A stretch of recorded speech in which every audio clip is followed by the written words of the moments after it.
diggante 96 jàpp 97 et période boobu sunu baay bi Ablaye Dia amoon na doole Kaolack. nekkoon ancien maire. parti socialiste am doole.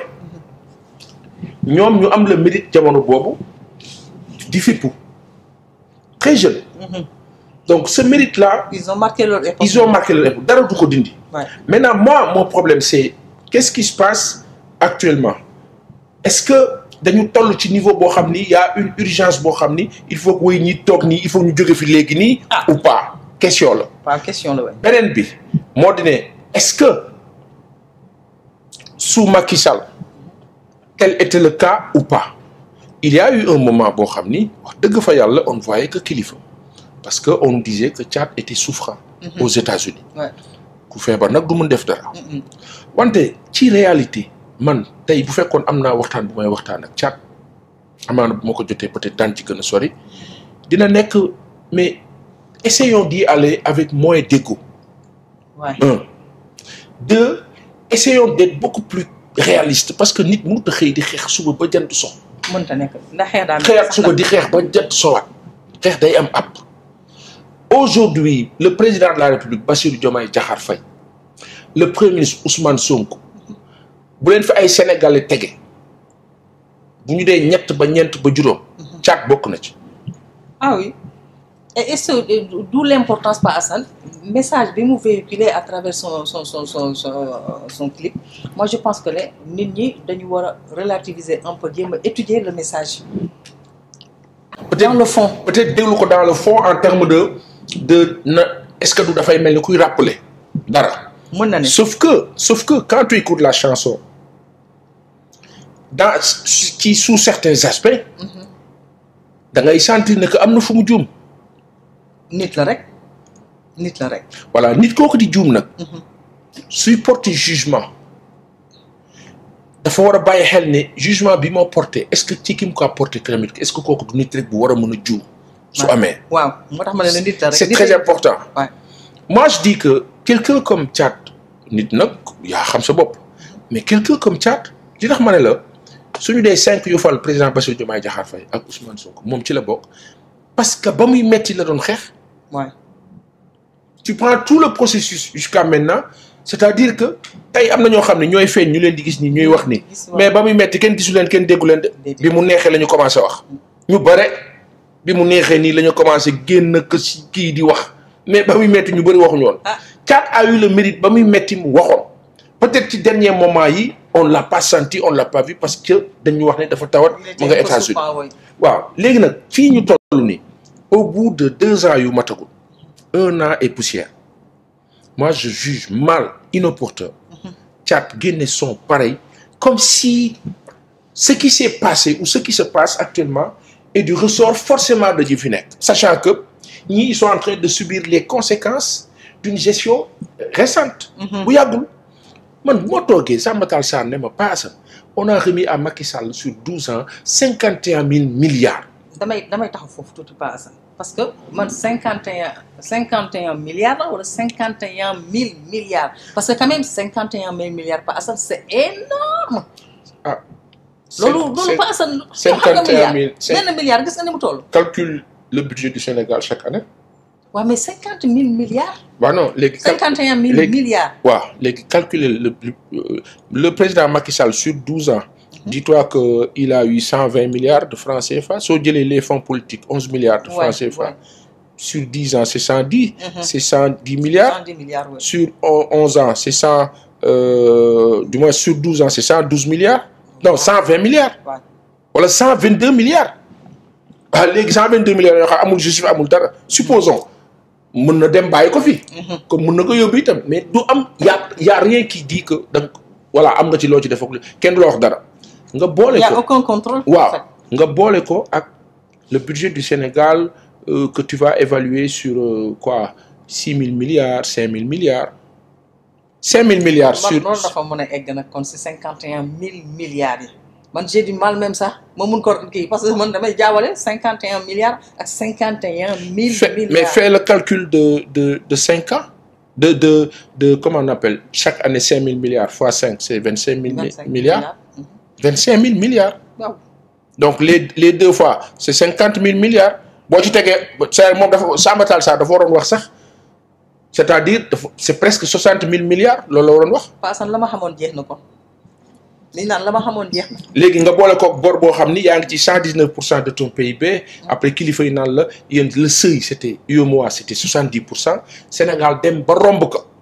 À 67%, Arona Coumba Ndoffène Diouf le professeur nous dit qu'il avait dit au président Macky Sall ne ko attention ñu ngi sore. ñu ngi sore waay.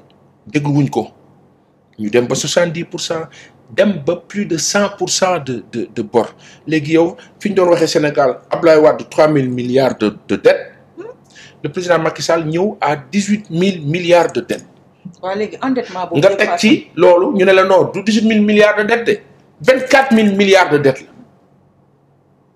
état au Sénégal bu bees bi ñëw di fay. Moi j'aurais super aimé dans la chanson de Tchad mu am peut-être loo xam dina ko dénoncer par rapport ak ñi fi nekk.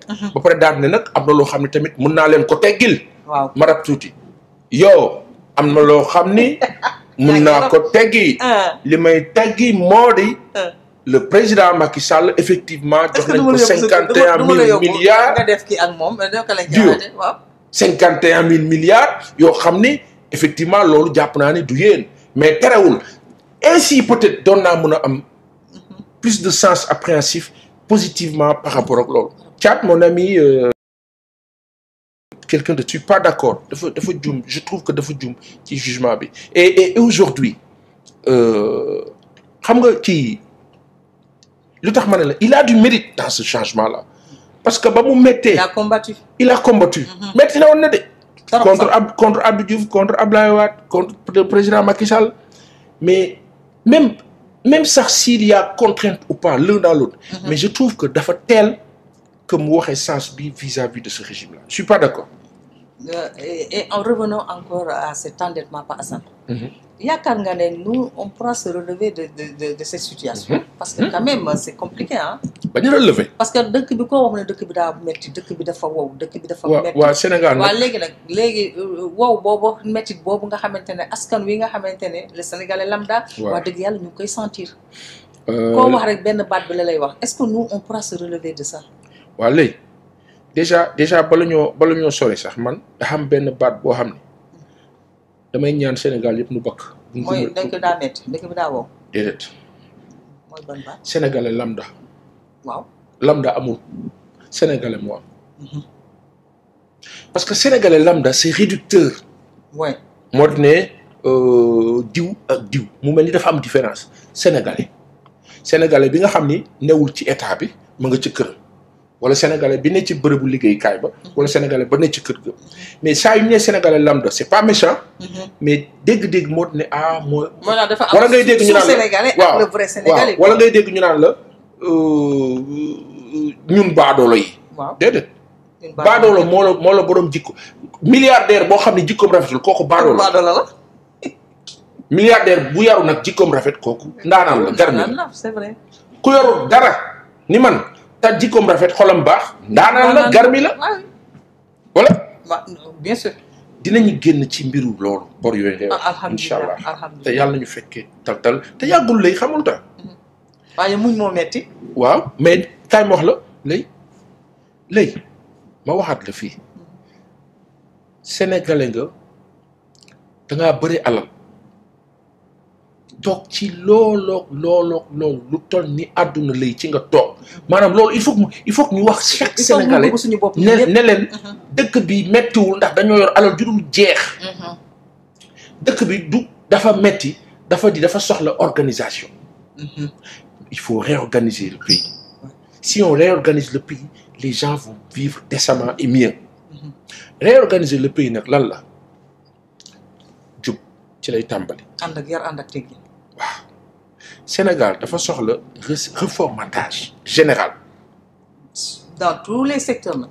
dañu soxla tàmbale ko ci biir kër yi. defaraat mais tracé waat comme on dit tàmbale ko ci biir kër yi.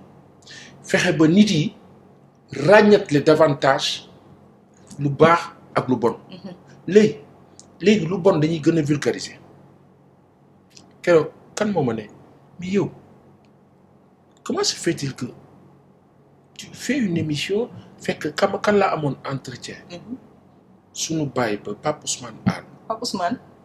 le patron de Soret Mine. kooku nga xam ni moom moo defar aérodrome ba ci Kédougou. wallaahi. ba avion yi di fa wàcc di jël suñu or di dem. ba mu ko defaree ba pare ay sénégalais comme ñun ñoo ko xeex jàppale français yi xeex ko moom génn ko dëkk bi ay sénégalais ñoo def loolu diggante 98 ba daanaka 2000 xaw ma ñaata lay door a duggaat Sénégal. lan moo tax sénégalais mënut a dimbali mbokkam.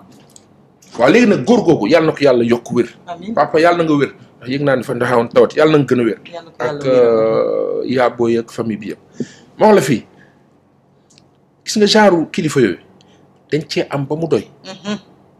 ñu ñuy xamal lu ñu xamutoon naan ñu teraanga bi ne fi bu ñu ko mënoon def ay film tegal leen ko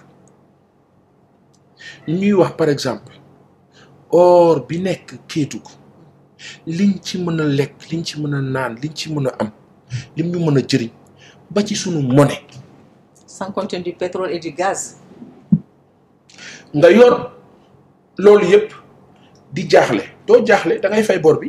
waaw léegi nag da ngay fay bor bi fexe ba dootoo leb léegi fay bor bi fexe ba dootoo leb nag moo jur le fameux plan de redressement dont on parle qui va dans l'endogénéisme entre guillemets. l'endogénéité. ne kat dans le sens endogène ñun nañ fexe suñu biir ñu roppet mu bari ñu liggéey ñu demee noonu wàññi suñu leb jéem a produire plus de consommation pour suñu économie am émancipation.